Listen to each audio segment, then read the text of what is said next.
আমারই ভালো লেগেছে। হ্যাঁ গো, তুমি কি এখানে থাকবে কয়েকদিন? এখন যদি না তোমরা তাড়িয়ে দাও। থাকলে বেশ ভালো হয়।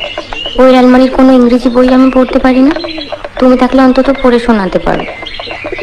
আচ্ছা, এই যে বললে বিহারী বাবুর সঙ্গে তোমার বিয়ের কথা হয়েছিল, হ্যাঁ।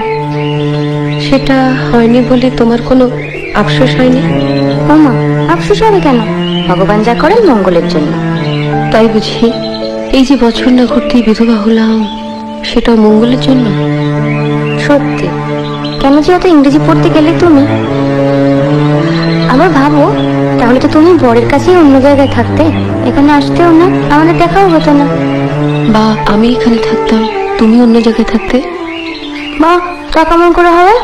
তোমার শাশুড়ি তোমার বরের সঙ্গে প্রথমে আমার সম্বন্ধ করেছিলেন, জানো? তাই বুঝি? তা হলো না কেন?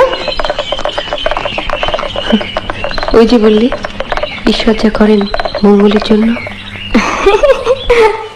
ভেবেছিলাম বলবো চলো আমরা সই পাতাই, এখন দেখছি সতীর পাতাতে হবে।